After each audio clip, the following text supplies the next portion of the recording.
এই দোস্ত আজি এনেকুৱা এটা সাংঘাতিক বস্তু দেখাম, আপোনালোকে দেখিলে আপোনালোকৰ চকু কপালত উঠিব।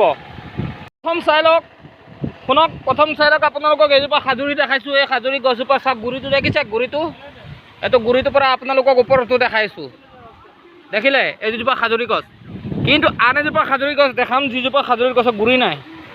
আপোনালোকে হয়তো আচৰিত হ'ব যে গুৰি নাইকিয়াকৈ কেনেকৈ খাজুৰি গছজোপা হ'ল। গতিকে আহক ভিডিঅ'টো আৰম্ভ কৰি লওঁ। খাবলৈ গৈ আছোঁ। এইজোপা আহঁত গছ, এইটো চবেই জানে আহঁত গছ হয়। ঠিক আছে, এইজোপা কি গছ? এইজোপা কি গছ? গুৰিটো দেখিলে ক'ব নোৱাৰিব। এইজোপা আহঁত গছে হয়। এই আহঁত গছজোপাৰ ওপৰত মই দেখাইছোঁ বস্তু এটা। আপোনালোকে চাওক, আহঁত গছজোপাৰ ওপৰত এইটো দেখিছে গুৰি নাইকিয়াকৈ এইজোপা খাজুৰি গছ, খেজুৰ গছ। কি কয় নাজানো এইবিলাক নাম চাম, মই জানো কিন্তু খেজুৰ বুলি। চাই লওক, চাই লওক, ইয়াত গুৰি ক'তো নাই। চাওক, গুৰি নাইকিয়া খেজুৰ গছ।